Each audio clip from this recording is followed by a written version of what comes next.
and Instagram, depending on what part of the world you're in. It's morning. It's the last hour of morning here in Guanacaste, Costa Rica, from the Rythmia Life Advancement Center. What is Rythmia? Rythmia is a life advancement center unlike any other in the world.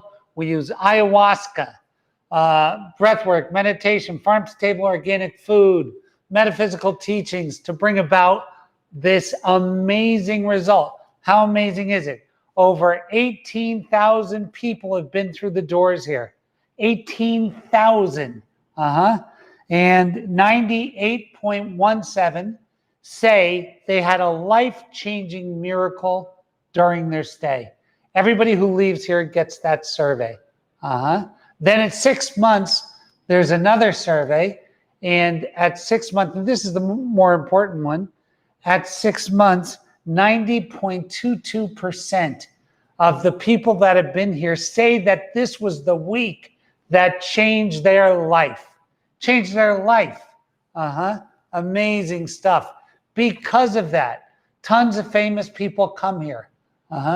Famous people, A-listers from all different things, sports, medicine, movies and entertainment, actors, actresses, musicians, all kinds of people, business people, billionaires, multimillionaires, and normal people, just like you and I, come here.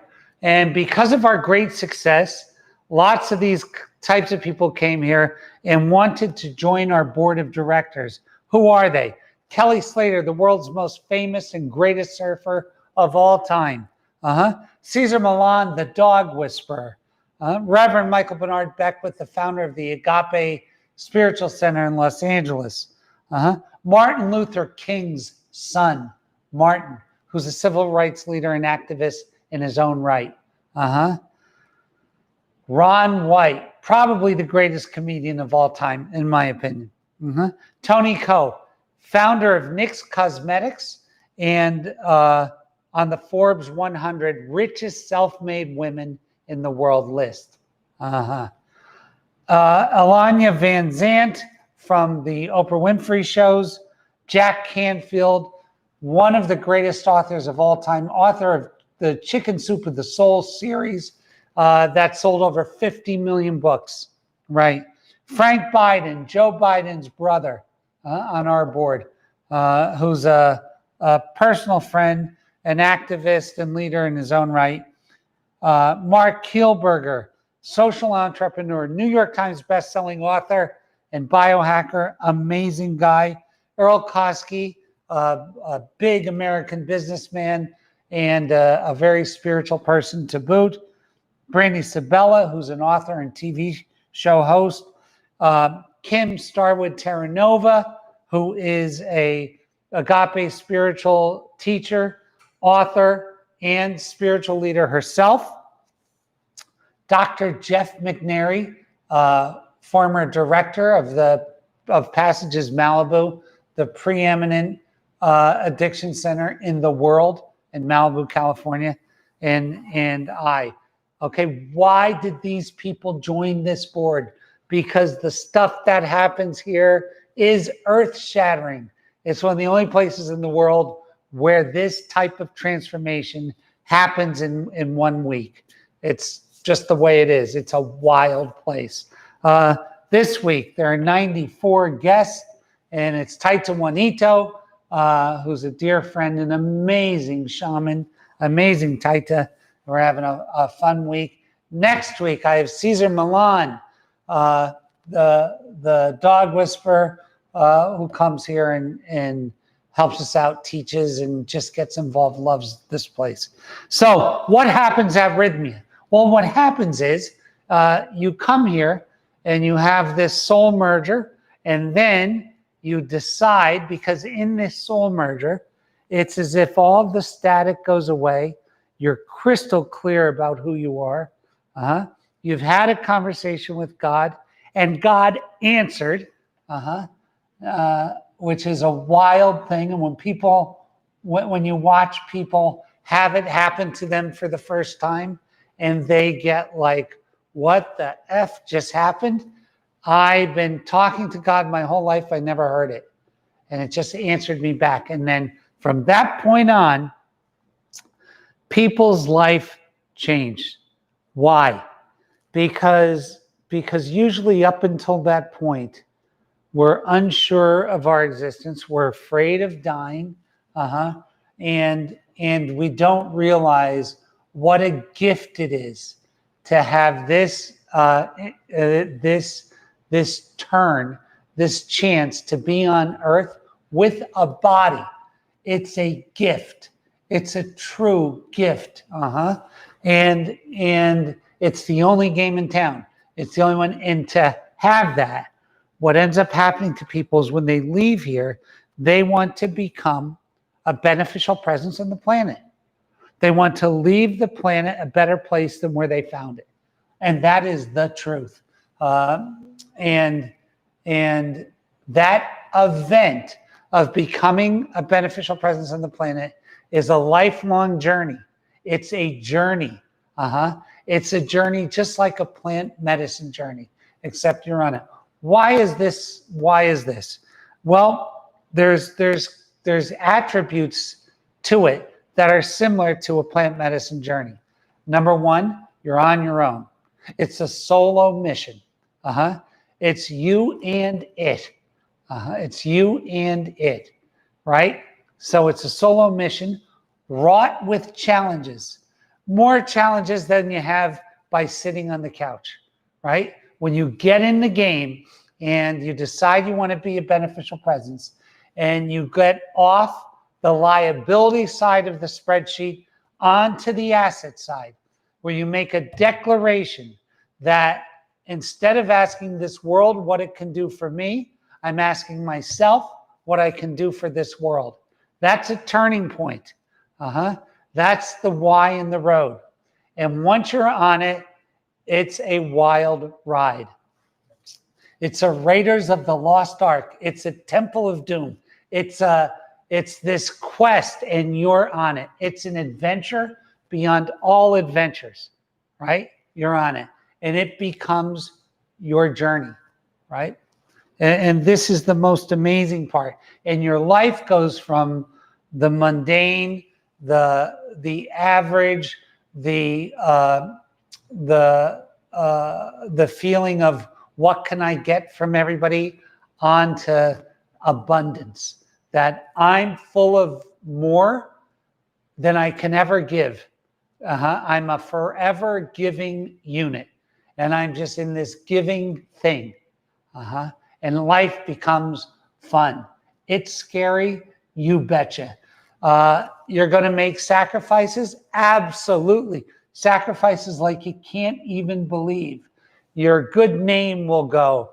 You may even lose a fortune for the first 10 years.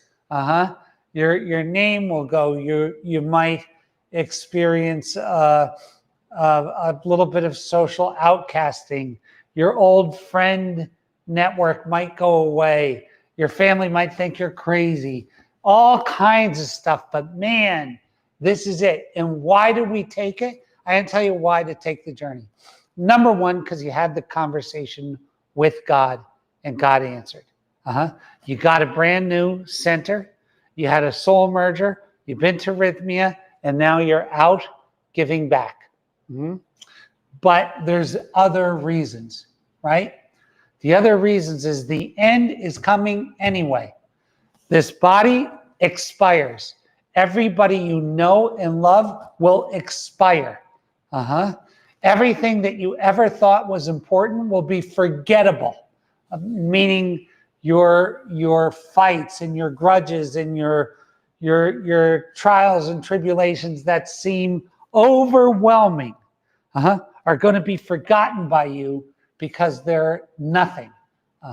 And this life ends, right, for your body, right? So that day is coming anyway. That day is coming anyway. You really got to get to where you know that. And in a Rythmia journey, it becomes crystal clear that, holy God, all of this, and what I say is people love to operate in a detached unknowingness. A knowing unknowingness.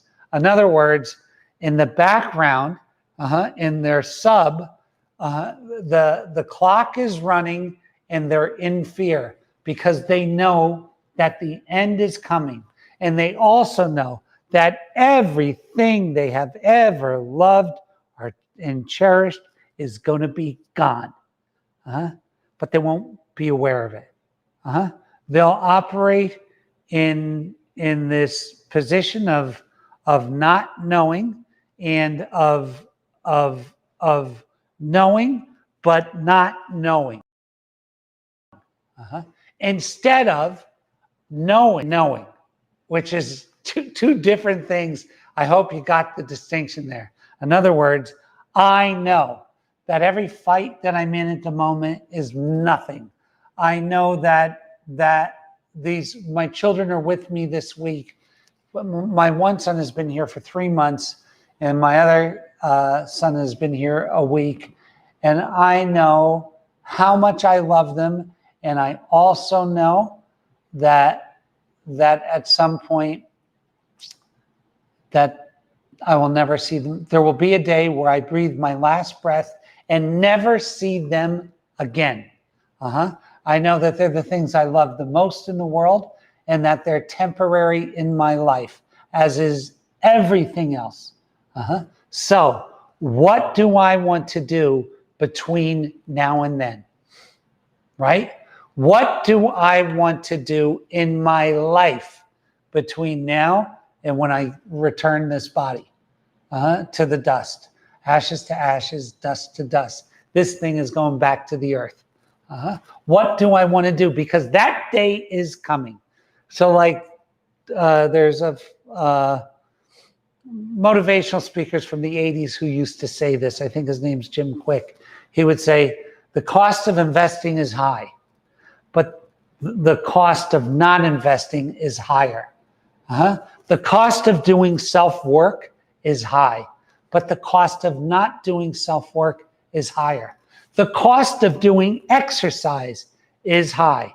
But if you spoke to somebody who exercised from the time they're 20 to they're 60, and you spoke to someone who didn't exercise at all and is 60, you would realize the cost of not exercising is much higher.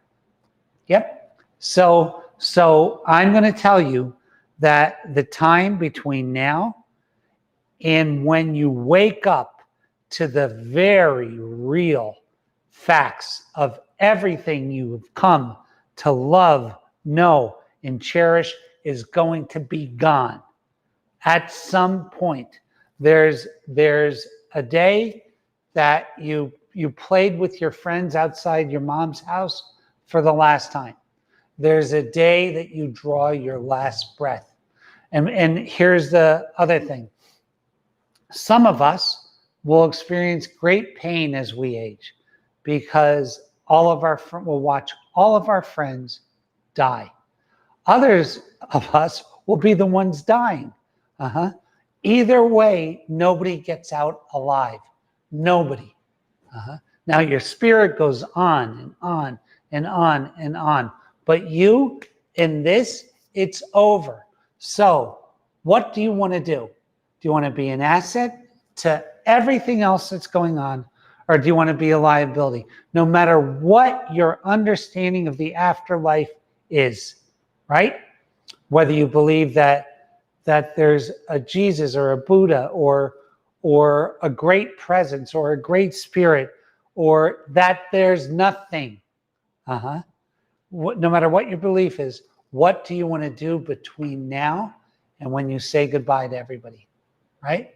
That time is coming anyway. I'll tell you what I want to do. I want to give everything I have to the mission that I chose in my way of becoming a beneficial presence, right? And I know that deep down, when I say that to you, that your soul is responding and telling you yes, because that's what we all want to do. If you ever talk about regret, and I love talking about regret. Talk to someone who was entitled and tried to get out of doing work their whole life. They tried to get by as the easiest way possible. You want to talk about regret? They didn't give all to their relationships. They didn't give all to their career. They didn't give all to becoming a beneficial presence. They didn't give all to God. What they did is they tried to take the least painful way out. When you see regret in their eyes, and I've been so fortunate to watch people die. I have been. I consider it one of the greatest learning experiences of my life. And to watch someone die deeply in regret versus watching someone die who gave it every inch of their life, I know where I want to be. Because that end is coming, and I swear to you, I know where your soul wants you to be. Now, what is the first step in the process? The first step is not giving a rat's tail about what has happened previous in your life. That the wake-up call is now. That I'm fully awake right now, and all I care about is the future. That's all I care about. How and what am I doing for this world in my future? That's my concern, right? What is behind me? I cannot change the fight that I had with my husband. I can't change the job I lost 6 months ago. I can't change the accident that I got in, or the leg that I broke, or the jail sentence I served, or the mistakes that I made. I can't do a thing about them except change, and change in so much as getting a soul merger and wanting to become a beneficial presence on the planet. What's so crazy is the nature of guilt and the nature of redemption. So if you are with someone who's guilt-ridden, the greatest reasoning in my experience to see someone who's guilt-ridden is, let's say that somebody's an overeater and they love candy bars, and they're plowing through candy bars, and then they're in deep regret and deep guilt because they ate those candy bars, and then tomorrow they eat more candy bars, and this thing goes on and on and on. Do you know the moment somebody's not guilty about eating the candy bars? It's the nanosecond that they decide and make a promise to never do it again. It happens that quickly, that as soon as they know they're not going to do it, they change their relationship with guilt over what they did.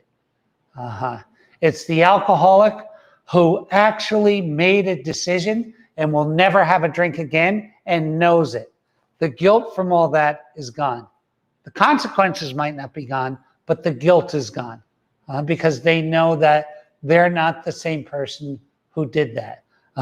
The failure that you've had in previous businesses or relationships or whatever goes away the moment you decide to take another tact. And life is too short to not make this kind of change where you want to become a beneficial presence and take this solo mission.